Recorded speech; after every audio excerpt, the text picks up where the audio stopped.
Alguns anos atrás, foi noticiado um caso trágico de violência. Um homem matou seu melhor amigo quando discutiam sobre política. Quando perguntaram por que fez isso, ele respondeu com estas frias palavras: começamos a conversar tranquilamente. Então passamos a discutir. Quando eu não tinha mais argumentos, eu o matei. Essa tragédia nos mostra a estreita ligação entre a ira e o assassinato. A ira pode levar o homem a fazer coisas que ele jamais pensou que poderia fazer. O apóstolo Paulo, no capítulo 4 de sua carta aos irmãos de Éfeso, descreve atitudes que deveriam ser vividas por aqueles que receberam Jesus Cristo em suas vidas. No verso que lemos, ele trata da ira e nos ensina algumas coisas a respeito deste sentimento.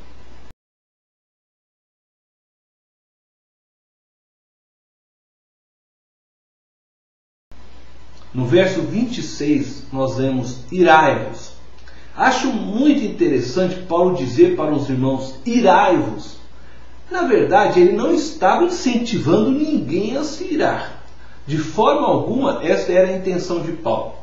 Ele tão somente estava afirmando a realidade de que nós, cristãos, podemos nos irar e que isso não é pecado.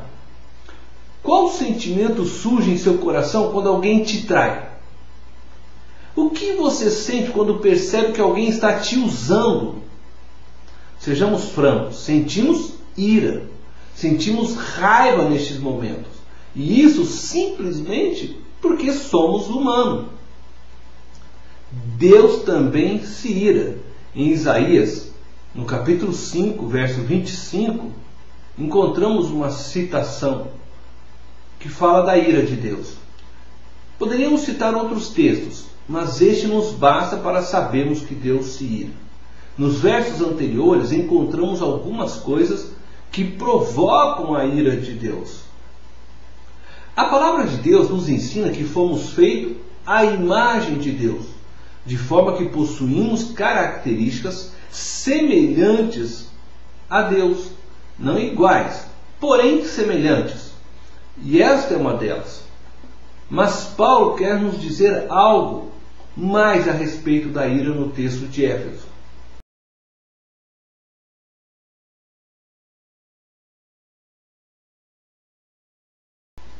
Ainda no verso 26 diz: e não pequeis. Embora Paulo concorde que podemos sentir ira, ele nos adverte a não pecarmos.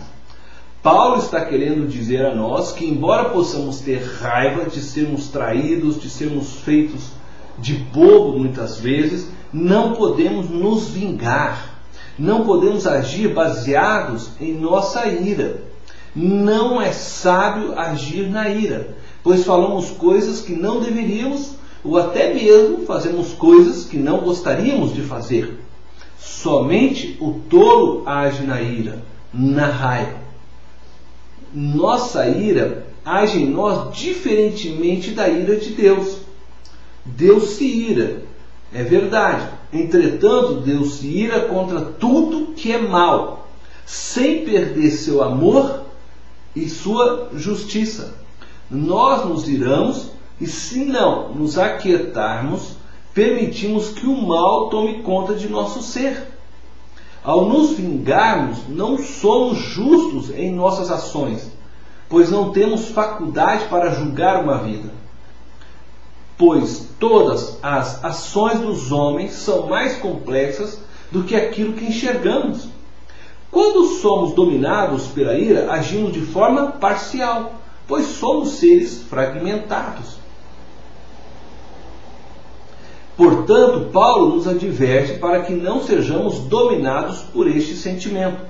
O pecado não está em sentir ira, mas em permitir que ela permaneça em nós.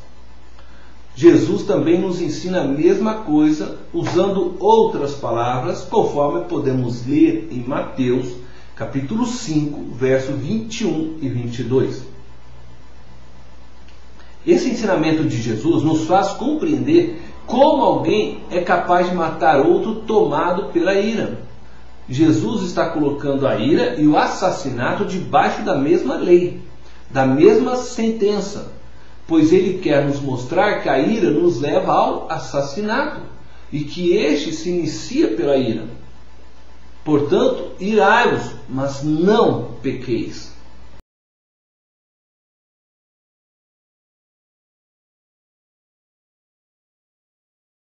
Paulo, em sua carta aos irmãos de Éfeso, ainda diz no verso 26, não se ponha o sol sobre a vossa ira.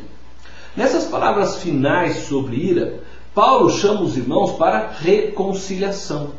A ira não pode permanecer no coração daquele que crê em Jesus Cristo.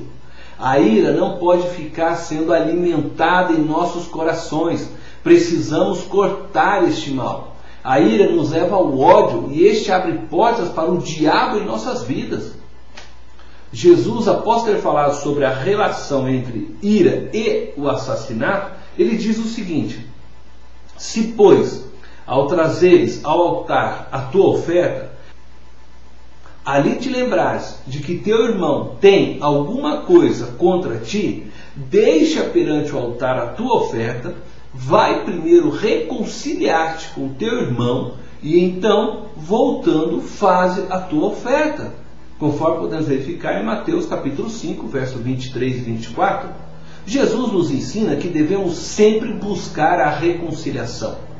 Talvez para você esteja tudo bem, mas se alguém tem algo contra você, essa pessoa ficará se alimentando de ira, de ódio. Cedo ou tarde ela tentará o mal contra você. Pode ser que ela saia falando mentiras a seu respeito, ou mesmo use da violência contra você. O melhor remédio é você procurá-la, para seu próprio bem, buscar reconciliar-se com ela. O perdão é um remédio que nos liberta da ira. Perdoe aqueles que te magoaram, perdoe a si mesmo, perdoe seus inimigos. Não se ponha o sol sobre a vossa ira. Não dê lugar ao diabo, perdoe e peça perdão se for necessário.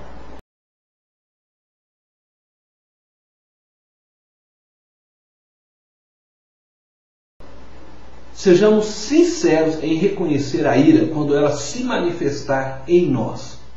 E dobremos nossos joelhos logo em oração, perdoando aquela pessoa que nos fez irar. Ao se levantar, tome a atitude de buscar a reconciliação. Aquele que controla a raiva vence um inimigo poderoso. Deus te abençoe.